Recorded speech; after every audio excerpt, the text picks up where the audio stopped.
Bem-vindo ao nosso momento de reflexão nas Escrituras Sagradas, esse livro fascinante que é a Bíblia, que traz para a gente uma coletânea de experiências, de vivências e de relatos da intervenção divina na experiência humana. E hoje, para falar sobre mais um texto das Escrituras da Bíblia, eu convido você a pensar comigo inicialmente num dos capítulos mais fascinantes da Bíblia, que está na primeira carta de Paulo aos Coríntios, no capítulo 13, o famoso capítulo do amor. Na verdade, hoje, a gente vai pensar aqui sobre fé, esperança e amor. As palavras, eu diria, mais decisivas para o entendimento do que Deus tem a nos dizer. Bom, o capítulo 13 tem muita coisa e eu começo a ler aqui com a gente a partir do verso 4, para a gente poder olhar um pouco para essa realidade do que Paulo ensina àqueles antigos gregos, que precisavam entender com mais clareza qual que é a proposta do Evangelho. Então, olha só o que o texto nos diz. O amor é paciente, o amor é bondoso. Não inveja, não se vangloria, não se orgulha. Não maltrata, não procura seus interesses, não se ira facilmente, não guarda rancor. O amor não se alegra com a injustiça, mas se alegra com a verdade. Tudo sofre, tudo crê, tudo espera, tudo suporta. O amor nunca perece, mas as profecias desaparecerão, as línguas cessarão, o conhecimento passará, pois em parte conhecemos e em parte profetizamos. Quando, porém, vier o que é perfeito, o que é imperfeito desaparecerá. Quando eu era menino, falava como menino, pensava como menino e raciocinava como menino. Quando me tornei homem, deixei para trás as coisas de menino. Agora, pois, vemos apenas um reflexo obscuro como em espelho. Mas então veremos face a face. Agora conheço em parte, então conhecerei plenamente da mesma forma como sou plenamente conhecido. Assim permanecem agora esses três: a fé, a esperança e o amor. O maior deles, porém, é o amor.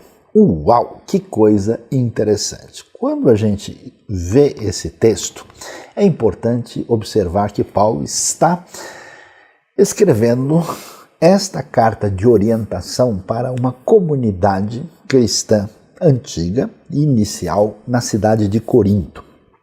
Pessoal, o desafio da igreja de Corinto para Paulo era algo absolutamente gigantesco. Por quê? Porque aí estava um ambiente onde tinha, vamos dizer, uma realidade pagã antiga muito, vamos dizer assim, desafiante, muito diferente da tradição judaico-cristã.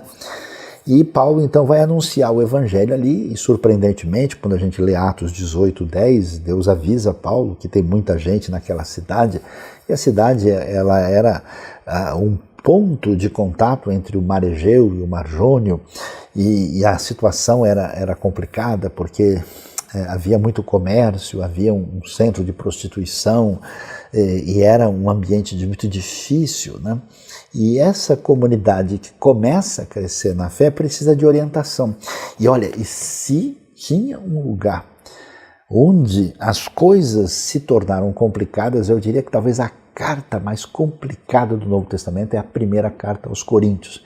Tem problema de divisão, tem um indivíduo lá que está morando com a madrasta dele, tem confusão e desentendimento entre as pessoas, tem má administração dos dons espirituais, ou seja, não falta confusão. E o curioso, eu nunca imaginaria uma coisa dessas, que no meio disso tudo, o capítulo mais magistral para falar o que significa esse amor agápico, isso que é a marca fundamental dos ensinos de Jesus e do Novo Testamento, nessa frase poderosa, Deus é amor.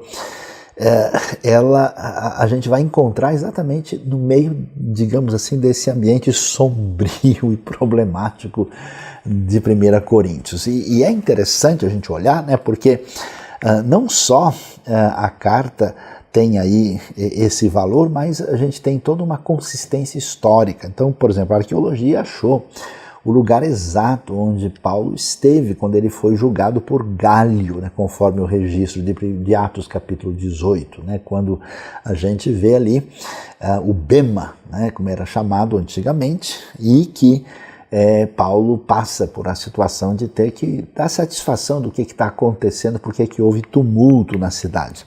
Além disso, foi encontrado também ali em Corinto o nome de Erasto, tesoureiro da cidade, mencionado em Atos, mencionado em Romanos, quer dizer, a consistência histórica assim, que enriquece todo o relato e tudo que acontece aqui, ela ganha vida para quem lê e aprende sobre o assunto. E para a gente perceber o tamanho desse desafio, você pode ver que a cidade de Corinto tinha uma parte mais elevada, que você pode ver aí, né, na foto onde aparece a parte elevada, que era chamada Acrocorinto. Ali havia um templo dedicado à deusa do erotismo, do amor, como era chamado, a deusa Afrodite. Lá, prostitutas cultuais com prostitutos também estavam ali à disposição das pessoas num contexto onde a sexualidade era usada de maneira ritual, de maneira muito distinta daquilo que a gente encontra na proposta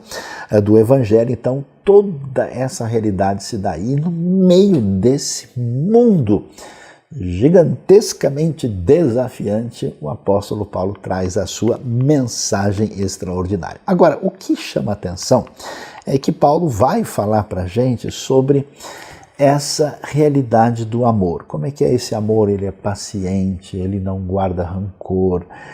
Esse amor tem todo esse perfil extraordinário, ele não inveja e ele tem permanência e curiosamente, né, esse amor está relacionado com a capacidade de entender as coisas adequadamente, né? Então ele vai entrar na questão de conhecimento, que a gente conhece agora parcialmente, nós vamos conhecer perfeitamente.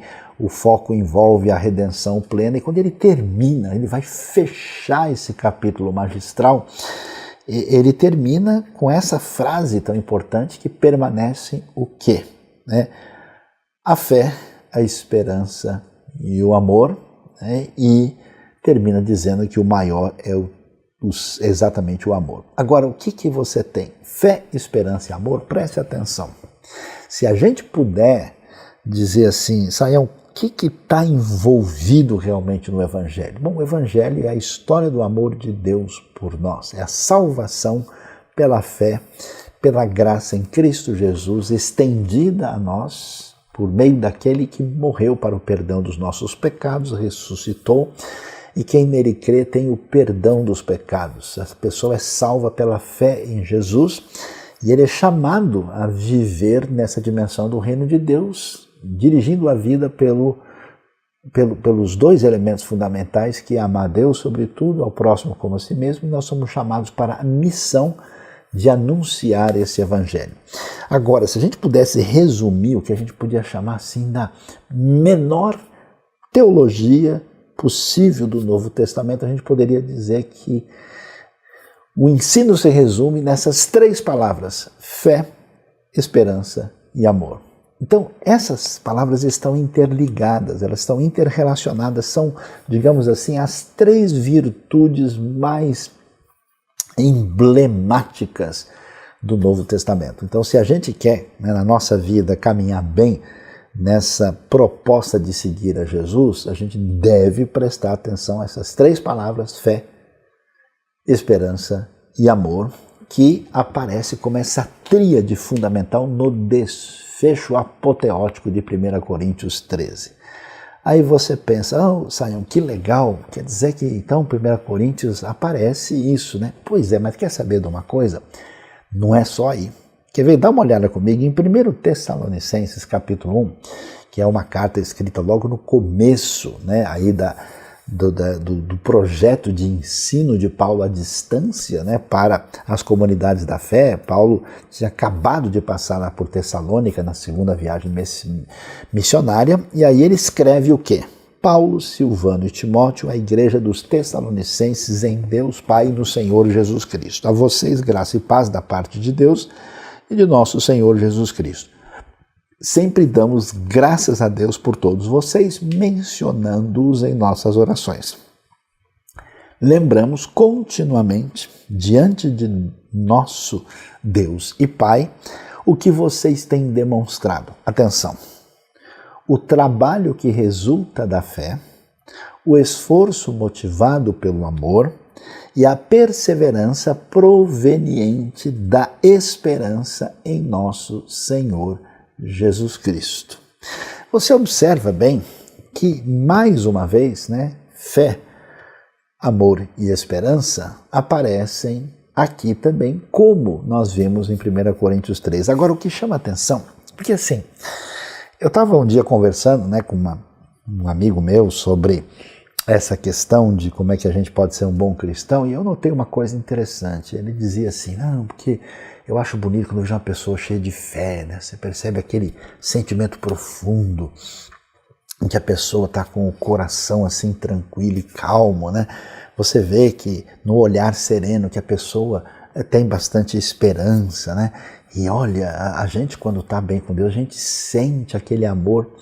Sabe uma coisa curiosa? Quando você olha para esse texto, você observa que em vez de ser uma coisa mais contemplativa, em vez de ser algo assim ligado muito ao sentimento, você observa que fé, amor e esperança aqui tem um desdobramento dinâmico que resulta em uma ação na vida. Então, olha só o que Paulo diz, que ele está se lembrando diante de Deus que os Tessalonicenses têm o quê?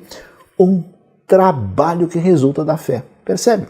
Essa fé não é uma coisa guardada internamente para a pessoa desfrutar. Ela resulta, ela traz um trabalho efetivo. Esse amor também não é uma espécie de sentimento ou uma mera, vamos dizer assim, sensação romântica. Ele se desdobra em um esforço. Amor, na verdade, está relacionado com uma atitude prática em favor de uma pessoa pela qual nós nos desdobramos porque queremos o bem dessa pessoa. Não é só um sentimento adrenalínico de um certo momento. E a perseverança que provém da esperança. A esperança verdadeira traz perseverança. Amor traz esforço. Fé produz trabalho. Com isso em mente, a gente começa então a tentar entender mais claramente como é que funcionam essas três palavras fundamentais, essenciais do ensino do apóstolo Paulo no Novo Testamento. Para reforçar como isso é importante, ainda vale a pena ver, olha só, uma outra carta posterior, já de uma outra fase do ministério de Paulo, que é Colossenses, também no início. Interessante quando Paulo vai ensinar, né, os Tessalonicenses, os Colossenses, ele dá, vamos dizer, um encaminhamento onde aparecem fé, esperança e amor. Olha o que ele diz no começo de Colossenses, capítulo 1, verso 3 a 6. Sempre agradecemos a Deus, o Pai de nosso Senhor Jesus Cristo, quando oramos por vocês. Atenção, pois temos ouvido falar da fé que vocês têm em Cristo Jesus e do amor por todos os santos, por causa da esperança que lhes está reservada nos céus, a respeito da qual vocês ouviram por meio da palavra da verdade, o Evangelho. Evangelho que chegou até vocês por todo o mundo romano, entenda-se bem. Esse evangelho vai frutificando e crescendo, como também ocorre entre vocês, desde o dia em que o ouviram e entenderam a graça de Deus em toda a sua verdade. Pessoal, olha só que coisa interessante. Paulo está dizendo, olha, ô Colossenses, eu estou feliz aqui e agradeço a Deus. Sabe por quê? Eu ouvi falar da fé que vocês têm em Cristo Jesus. Ouvi falar do amor que vocês têm por todos os santos. E eu sei que isso foi, a razão disso é por causa da esperança que vocês têm reservada nos céus. Pessoal, vamos falar sério aqui? Ninguém vai ouvir falar do amor e da fé que está escondido no coração de alguém. Ninguém ouviu falar de uma fé que a pessoa sente lá no fundo da sua alma. Essa fé, esse amor eram de natureza prática. Eles apareceram, eles se transformaram em uma realidade concreta, de modo que Paulo, que está preso em Roma, está ouvindo falar disso. Bom, já que a gente percebe que nem sempre o que a gente entende por fé, esperança e amor, às vezes de uma maneira meio platônica, assim, meio psicológica, meio ligada apenas às emoções, o que é que a gente encontra no ensino bíblico sobre isso? Então, veja, por exemplo, como é que a gente deve entender fé? O livro de Hebreus traz para nós uma palavra muito nítida a esse respeito. Já diz ali o começo do capítulo que, ora, a fé é a certeza daquilo que esperamos e a prova das coisas que não vemos. Essa afirmação, quando o autor de Hebreus vai falar para a gente, olha, vocês devem conhecer a antiga história de Israel, como Deus tem atuado, o que ele mostrou e provou e chegou agora como desfecho dessa revelação, e vocês que estão seguindo a Cristo Jesus como o Messias que foi revelado a Israel, não devem voltar atrás. E ao falar da característica fundamental dessa relação com Deus, que é a fé, ele nos surpreende. Sabe por quê? Porque a gente acha que fé é ao contrário de comprovação. A gente pensa em fé como uma coisa assim que é um tipo de conhecimento, não nem conhecimento, um tipo de atitude que a gente tem quando a razão não responde. Então, muita gente já falou para mim assim, sabe quem são essas pessoas que têm religião, que têm fé? É aquele pessoal simples, é pobre, que não tem conhecimento, que não tem estudo, a pessoa não desenvolveu bem a razão, a academia, então ele acredita mais, né? Como se fé fosse uma espécie de atitude inferior a razão que traria para nós um conhecimento muito mais fundamental, uma visão meio racionalista das coisas. Nada pode estar mais longe da verdade. É curioso que Hebreus diz que a fé é certeza. Olha que coisa. Não diz que é uma intuição, não diz que é uma sensação, não diz que é uma emoção. É uma certeza daquilo que esperamos e a prova das coisas que não vemos. Então a fé é um outro tipo de conhecimento. Interessante que na Bíblia a fé apela ao conhecimento e à questão existencial. Então a fé ela é um outro tipo de abordagem da interioridade humana que lida com realidades que a razão não alcança e de uma maneira unificadora da nossa interioridade, dirigida pelo Espírito de Deus, como um dom de Deus, nos faz ter uma convicção inabelável de uma realidade que a razão não tem condições de descrever.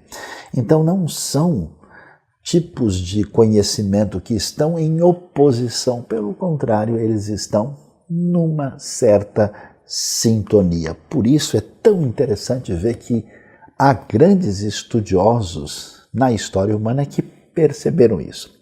Vale aqui mencionar um astrofísico, cosmólogo, alguém que inclusive contribuiu para a própria NASA, tão conhecida, o senhor Robert Jastrow, que não era um cristão, não era um religioso, mas olha o que ele diz. Ele diz o seguinte: para o cientista que tem vivido pela fé no poder da razão, a história termina como um sonho ruim. Ele escalou as montanhas da ignorância, está prestes a conquistar o pico mais elevado e quando se lança sobre a última rocha é saudado por um grupo de teólogos que estão sentados ali há vários séculos. Robert Jastrow percebeu a importância, o valor daquilo que a gente tem no domínio do conhecimento científico e filosófico, mas ao mesmo tempo percebeu a sua limitação, percebeu a sua pertinência, e aqui ele coloca lado a lado, como estudiosos extraordinários como Stanley Yack, né?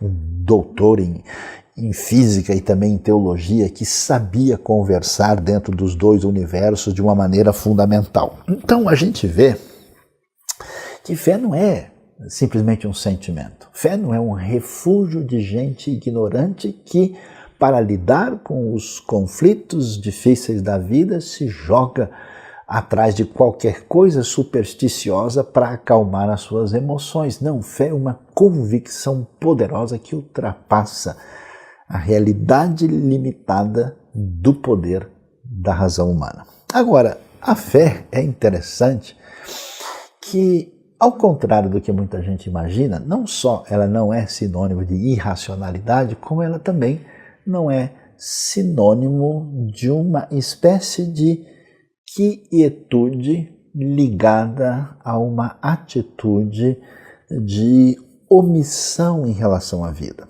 E acho que uma das pessoas que conseguiu olhar para isso e observar a relação da fé com a esperança e o seu caráter diferenciado, que ajuda a gente a entender o que Paulo diz aos Tessalonicenses e por que ele está animado com os Colossenses, foi um estudioso muito importante na história da teologia chamado Jürgen Moltmann, conhecido por a sua ênfase no que foi chamado de teologia da esperança. O que Moltmann disse? Olha só, é por isso que a fé, onde quer que se desdobre em esperança, não traz descanso, mas sim incômodo. Não traz paciência, mas sim impaciência. Não acalma o coração inquieto, mas é a própria inquietude no coração humano. Os que esperam em Cristo, atenção, não podem mais conformar-se com a realidade à sua volta, pois passam a sofrer nela e a confrontá-la. Paz com Deus significa conflito com o mundo. Uau, o que é isso? Então quer dizer, a fé, essa convicção ligada à relação espiritual profunda com Deus, traz uma atitude interna tão poderosa, tão cheia de vida e energia, e quando ela entra em contato, né, com todo o caos à nossa volta, ela é um convite à ação. Então veja só, em vez da fé deixar a gente sossegado, em paz, numa proposta assim mais zen, não, ela traz um incômodo, ela traz uma inquietude, ela traz uma atitude, puxa, eu quero abraçar o mundo, eu preciso fazer diferença, eu preciso ajudar a mudar a realidade, eu preciso fazer do mundo um lugar melhor, eu preciso levar essa palavra, ou seja, essa paz com Deus traz um desejo da gente fazer as coisas mudarem à nossa volta de uma maneira extraordinária. Por isso que é interessante que você observa que as pessoas que experimentam essa fé genuína, essa fé bíblica, eles eram assim. Olha os profetas de Israel, olha a atitude de Jesus propriamente dito e dos discípulos, né, com esse poder transformador. E sabe de uma coisa? Essa vida que vem da fé, ela é tão impressionante que ela se traduz não só numa mensagem verdadeira, não só em algo que tem consistência e ensino profundo, mas isso, além de ser bom, é bonito.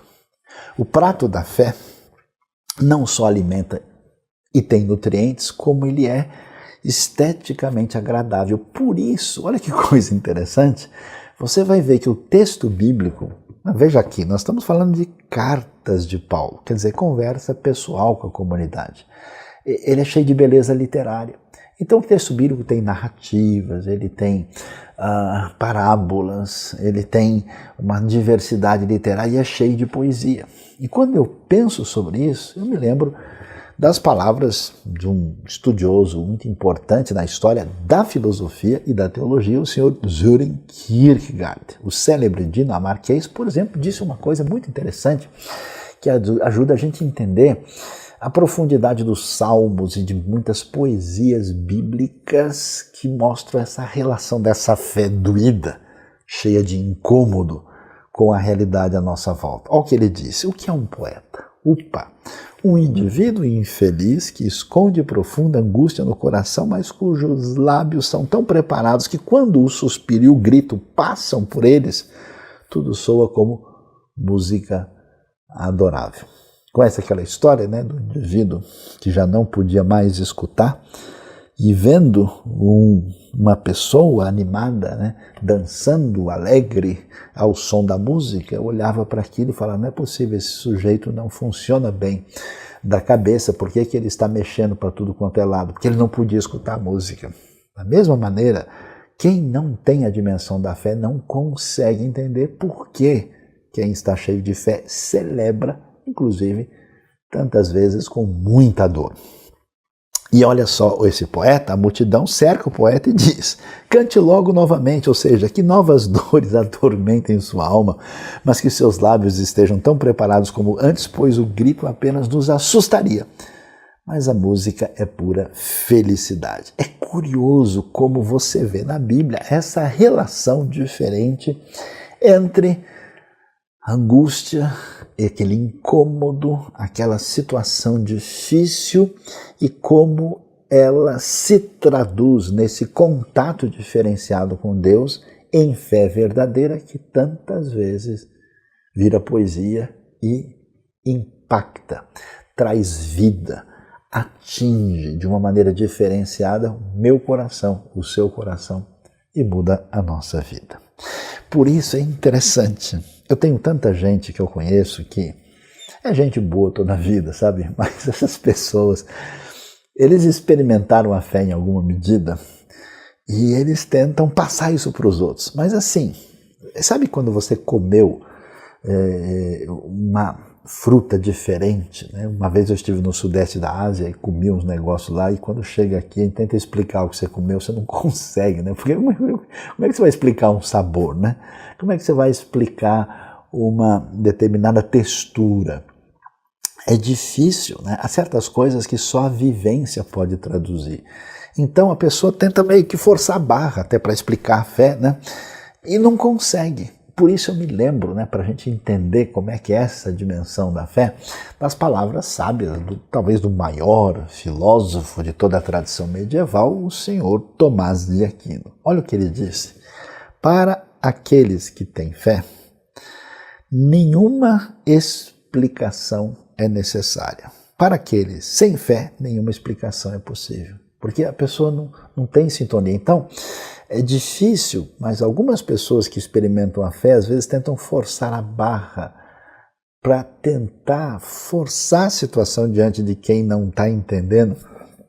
Isso geralmente não tem bons desdobramentos. Porque para a visão racionalista, a fé é a ousadia do risco. E com certeza, é uma ousadia, mas uma ousadia muito bem orientada pela interioridade de um coração que encontrou uma dimensão, de certa forma, intraduzível. Pois é, dessa maneira a gente então consegue entender o que está acontecendo no ambiente do Novo Testamento e por que Paulo escreve do jeito que escreve e por que a fé é tão fundamental. Agora, já que a gente procurou entender um pouco o que é o caminho da fé, então o que a gente pode dizer sobre esperança? É diferente do que aparece com fé, onde você tem essa dimensão que a fé é a prova, a fé é a certeza, né? Quer dizer, ela entra numa dimensão de conhecimento. A esperança, interessante que a maneira como Paulo vai falar sobre isso, ele fala a partir do exemplo vivo em vez de trazer uma definição específica. E aí ele vai mencionar em Romanos 4 a história de Abraão. Até é um pouco irônico, porque ele diz, né, no verso 18, Abraão, contra toda esperança, em esperança creu. Como assim, contra toda esperança, em esperança creu? Pois é, ele creu, né, baseou-se na palavra divina e agiu pela fé e vai se tornar pai de muitas nações, como foi dito a seu respeito, assim será a sua descendência. Sem se enfraquecer na fé, e é curioso porque Abraão, na verdade, vacilou, mas depois se fortaleceu, reconheceu que o seu corpo já estava sem vitalidade, pois já contava com cerca de 100 anos de idade, e que também o ventre de Sara já estava sem vitalidade. Mesmo assim, não duvidou nem foi incrédulo em relação à promessa de Deus, mas foi fortalecido em sua fé e deu glória a Deus, estando plenamente convencido de que ele era poderoso para cumprir o que havia prometido. Então, a esperança, que tem muita relação com a fé, tem a ver com essa convicção de que eu tenho que tomar uma atitude na direção na qual as coisas vão chegar a bom termo. Mas alguém, ao ouvir falar de esperança e até ao ouvir falar de fé, talvez pense, já entendi, é como uma pessoa que aprendeu a pensar de maneira positiva. Olha, vai dar certo, até alguns falam em nome de Jesus, né? Agora sim, né? Mas não é isso, né?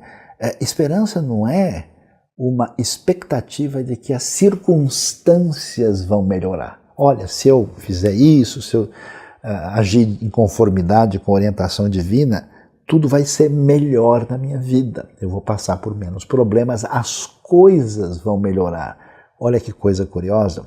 Uma coisa importante para entender é que esperança na Bíblia, nem no Antigo, nem no Novo Testamento, está relacionado com circunstâncias favoráveis. Ao contrário, toda a proposta é que as circunstâncias serão terríveis. Aliás, os indivíduos mais cheios de esperança no Antigo Testamento são os profetas. E as circunstâncias da vida, do que envolve os profetas, pega lá Isaías, Jeremias, Abacuque, são as mais complicadas possíveis. Aliás, são as circunstâncias que estão chegando, são as piores, tem a ver com os assírios, com os babilônios, e a mesma coisa no Novo Testamento. Olha, Jerusalém será destruída, vocês serão perseguidos, vocês vão enfrentar, né, por todos vocês serão odiados por amor do meu nome. Quer dizer, de onde o pessoal tirou essa ideia que as circunstâncias vão ficar melhores porque a gente tem esperança em Deus? Não é expectativa nesse sentido das coisas se tornarem favoráveis a nós nos momentos próximos da vida. E a segunda coisa é que o que é que a gente está esperando? Interessante, na Bíblia a gente espera por uma pessoa. No Antigo Testamento você não espera alguma coisa, você espera alguém. E você espera que o Senhor chegue trazendo salvação no Antigo Testamento e você espera a volta de Jesus. A gente aguarda o retorno. Então é uma dimensão bem diferente. E como é que funciona a esperança? Onde é que está a sua força para a gente poder caminhar? Tudo era de acordo com o que Deus havia prometido. A semelhança do que você vê com Abraão. Nesse caso, a gente olha com clareza a realidade de que Abraão tinha certeza da palavra divina. Ou seja, se você quer caminhar espiritualmente, se você quer ter o fortalecimento do seu coração e ter esperança bíblica, nada substitui o seu conhecimento e relação adequada e sintonizada com a palavra de Deus. Só ela é sustentáculo de fé e também da esperança. Agora, é interessante que a gente, olhando um pouquinho para frente, em Romanos 5, a gente vai ver um enfoque muito nítido sobre o lugar da esperança. Olha o que o texto diz. Não só isso, mas também nos gloriamos nas tribulações, porque sabemos que a tribulação produz perseverança, a perseverança um caráter aprovado, e o caráter aprovado, esperança. E a esperança não nos decepciona, porque Deus derramou seu amor em nossos corações por meio do Espírito Santo que Ele nos concedeu. Interessante, né? A fé apela para um conhecimento, porque ela é a certeza e a prova. A esperança apela para a vontade e ela tem desdobramento para a prática na vida. E olha o que a gente vê, quer dizer, a gente pensa que as circunstâncias que seriam problemáticas para a caminhada na fé, que envolve a tribulação, ela é redirecionada favoravelmente na vida, produzindo o que? Perseverança. A perseverança traz vamos dizer, esse teste que traz resultados positivos, que é um caráter aprovado, e o caráter aprovado produz esperança. Você vê que coisa interessante? Quer dizer, tudo que você imaginaria que seria um problema é um caminho de maturidade e de bênção na vida. E aí eu me surpreendo, né? Por isso que eu gosto de ler a Bíblia. A Bíblia traz cada coisa para a gente, e aí é importante de ver isso, né? Quais são as relações, aquilo que a gente ouve no ensino bíblico, que tipo de relação apresenta-se no texto, com o que você associa. E aqui o que vai aparecer? A gente pensa, como é que essa esperança pode estar firme? Por que essa esperança não vai me trazer frustração? Porque é isso, né? Você espera, você desenvolve a expectativa e depois você fala, ixi, não era nada daquilo que eu estava imaginando. Aliás, eu conheço gente que até naufragou na sua caminhada de fé porque diz, olha, eu me lembro de um rapaz, muitos anos atrás, ele diz, não, eu pedi que Deus me tirasse um tipo de sentimento ou de tentação, de fragilidade, ele não fez isso, então agora eu também não quero mais nada com a fé. Ele se mostrava decepcionado e frustrado porque o seu desejo não se manifestou como ele entendia que tinha que ser. Mas você reparou como é que a esperança não decepciona? Eu esperaria sim. A esperança não decepciona porque no final das contas vai dar tudo certo. Ou a esperança não decepciona porque finalmente nossas orações serão atendidas. A esperança não decepciona porque nós temos a vitória em nome de Jesus, amém. Não! A esperança não nos decepciona, pessoal. Segura comigo aí, ó. Porque Deus derramou seu amor em nossos corações por meio do Espírito Santo que Ele concedeu. Então você viu que coisa interessante. Quer dizer que esses elementos de fé, esperança e amor estão relacionados. Mas olha o que acontece aqui. A água que sustenta, vamos dizer, aí a fertilidade da fé e da esperança é o amor de Deus em nosso coração. Aí a gente começa a pensar o seguinte, por que alguém fica doente espiritualmente? Por que existe essa enfermidade da fé? Que em vez de estarmos cheios de fé e esperança produtiva, a gente fica cheio de ansiedade, de temor, e a fé viva, ela se traduz em uma fé adoecida que vira ritualismo, que vira legalismo, que vira mero tradicionalismo, que vira misticismo, que é, na verdade, a nossa doença maior, que é sempre fugir do amor de Deus derramado no nosso coração. Isso quer dizer que quando a gente sara dessas doenças que nos fazem depender de nós mesmos, de olhar para nós e nós sermos o centro do mundo e entrarmos nessa espécie de depressão espiritual, nesse caminho de autossuficiência problemática, a gente precisa beber do amor de Deus e deixar esse amor da graça, do perdão de vida, e isso é que gera esperança e fé. Por isso que a esperança não decepciona. A gente depende desse amor. Então é impressionante essa conexão. E aí a gente chega, né, agora, pensando um pouco sobre fé, sobre esperança, a gente chega no amor. E quem vem conversar sobre isso com a gente? Nosso amigo, o apóstolo do amor, o famoso João. João que queria derramar fogo nos outros e que agora está mudado pelo poder e pela graça de Deus. E olha o que ele vai escrever no seu capítulo 4 da primeira carta, a partir do verso 7. Amados, amemo-nos uns aos outros, pois o amor procede de Deus. Aquele que ama é nascido de Deus e conhece a Deus. Quem não ama não conhece a Deus, porque Deus é amor. Foi assim que Deus manifestou o seu amor entre nós. Enviou o seu Filho unigênito ao mundo para que pudéssemos viver por meio dele. Nisto consiste o amor. Não em que nós tenhamos amado a Deus, mas em que Ele nos amou e enviou o seu Filho como propiciação pelos nossos pecados. Amados, visto que Deus assim nos amou, nós também devemos amar uns aos outros. Ninguém jamais viu a Deus. Se nos amarmos uns aos outros, Deus permanece em nós e o seu amor está aperfeiçoado em nós. Olha que coisa interessante. Heresias e comportamentos rejeitáveis dos coríntios Paulo entra com o capítulo do amor.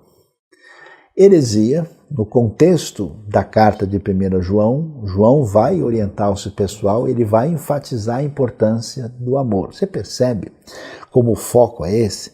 E olha que coisa interessante, por que o amor tem uma prioridade? Veja lá, Deus não é esperança, Deus não é fé, mas Deus é amor. Interessante que se você olha fé e esperança, são elementos que nos conduzem na caminhada na direção ao futuro. Mas é claro que, pensando no desfecho da nossa caminhada de fé, a gente vai chegar lá, chega um momento que fé e esperança não são mais necessários, mas o amor, como diz 1 Coríntios 13, permanece para sempre. O amor é eterno. Então a gente vê um elemento de supremacia desse amor, que Deus é amor e Deus manifestou de maneira concreta, como Ele mandou seu Filho unigênito para nos dar vida.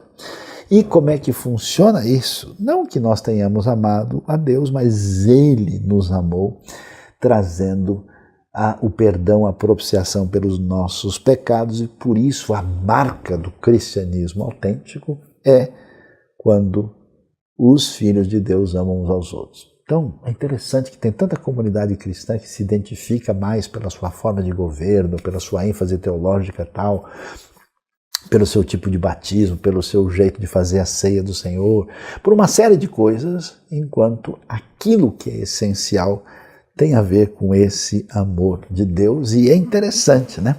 Porque ele vai falar de uma coisa extremamente significativa, é que se tem uma experiência profunda de proximidade, de apreensão, de conhecimento de Deus, seria ver a Deus. Ele diz, ninguém viu a Deus, verso 12. Mas o que acontece? Quando nós nos amamos, Deus permanece em nós, quer dizer, o seu amor está aperfeiçoado por essa realidade que seria algo tão importante quanto pensar em poder ver a Deus. Mais uma vez eu me lembro das palavras sábias do nosso amigo Kierkegaard. Olha o que ele disse, entendendo a dimensão desse amor. Nunca deixe de amar uma pessoa e nunca desista da esperança por ela. Pois até mesmo o filho pródigo que caiu mais baixo ainda pode ser salvo. O inimigo mais amargo, e também aquele que era seu amigo pode ser seu amigo novamente. O amor que esfriou ainda pode se acender. Por isso esse amor, ele se manifesta, assim como a fé e a esperança têm elementos concretos e práticos, o amor também é assim. O amor é um amor concreto, é um amor ao próximo. Deus não nos convida a amar as pessoas do planeta, mas a amar ao próximo, a fazer aquilo que está diante de nós. E é interessante, nós vimos, né, o apelo da fé, o apelo da esperança, o amor apela para a essência, apela para a vontade, para a prática na vida. E aí eu fiquei pensando, bom, como é que eu faço para lidar com o amor? Eu preciso entender o que é o contrário do amor. Então já sei, o contrário do amor é o ódio, o contrário é o desamor, o contrário é o conflito. Espiritualmente falando, essa é a dimensão. Olha que surpresa, 1 João vai dizer para mim, eu levei um susto, se é que eu posso dizer isso, que o contrário do amor é o medo. Olha o que diz o versículo 18, no amor não há medo. Pelo contrário, o perfeito amor expulsa o medo, porque o medo supõe castigo. Aquele que tem medo não está aperfeiçoado no amor. Viu que coisa interessante? Aqui João está combatendo heresias que têm um viés de manipular e dominar as pessoas por uma atitude ligada ao medo. É assim que funciona todo tipo de legalismo ou religiosidade adoecida. A pessoa não enxerga quem Deus é. A pessoa não entende o que é a graça, o que é o evangelho. Então ela entra por um caminho onde uma mistificação legalista domina e controla as pessoas e os leva a uma vida espiritual problemática. E a marca disso é a ausência de amor, de fé e de esperança. É como se ter a sua circulação congestionada e você fica passando mal. E quando é que a coisa é diferente? Quando o amor expulsa o medo. Quando o amor se torna essa relação. Olha só, o medo supõe castigo. É a pessoa adoecida o tempo todo achando que Deus tem intenções de tentar pegar pesado com ela para ver se ela falha de alguma maneira e ela de alguma forma vai sofrer. É como se uma mente adoecida buscasse uma espécie de punição inconsciente, que só o Evangelho pode libertar. Por isso que a gente vai ver, não só a fonte da fé e da esperança é o amor, mas mais do que isso, o amor tem a primazia. Por isso a gente volta para o finzinho lá de 1 Coríntios 13, que a gente começou, lembra? Agora nós vemos um reflexo obscuro como um espelho, mas então a gente vai ver face a face. Agora eu conheço em parte, vou conhecer plenamente como eu sou conhecido. Permanecem os três, fé, esperança e o amor. E explicitamente, 1 Coríntios 13 diz, o maior deles, porém, é o amor. Por quê? Porque o amor é eterno, porque Deus é amor, porque o fundamento essencial do que tem a ver com a fé em Jesus original no Novo Testamento é esse amor. Então, eu pergunto para a gente hoje, qual é a grande crise que a gente tem na vida? Que tipo de dor, dificuldade espiritual, problema na nossa caminhada? Qual é o caminho que a gente deve tomar quando as coisas estão tão fora do lugar no nosso interior e, inclusive, nos levam a uma vida improdutiva? O convite para você é sintonizar a sua vida na fé, na esperança e no amor. Aliás, essa fé que se desenvolve com vida, nesse conhecimento saudável, que gera vida e resultado no reino de Deus, essa esperança viva e poderosa, a gente descobriu aqui que é o amor que traz fé e esperança. E esse amor derramado no seu coração, no meu coração, certamente vai se traduzir em alguma coisa prática, viva, na vida das pessoas que eu posso ser canal de bênção para fazer diferença. Deus abençoe a sua vida. Abençoe com esse amor derramado em nossos corações, essência do Evangelho. Ele produz a libertação. Liberte você do medo. Arrume a sua realidade interior confusa. Que essa graça seja vencedora e que ela se desdobre numa espécie de santa invasão das águas divinas que tragam fé e esperança e uma celebração no reino de Deus para que a sua vida seja um canal de bênção extraordinário. Deus abençoe a sua vida, abençoe o nosso coração e que você tenha uma caminhada nos próximos dias cheias de fé, amor e esperança. Amém.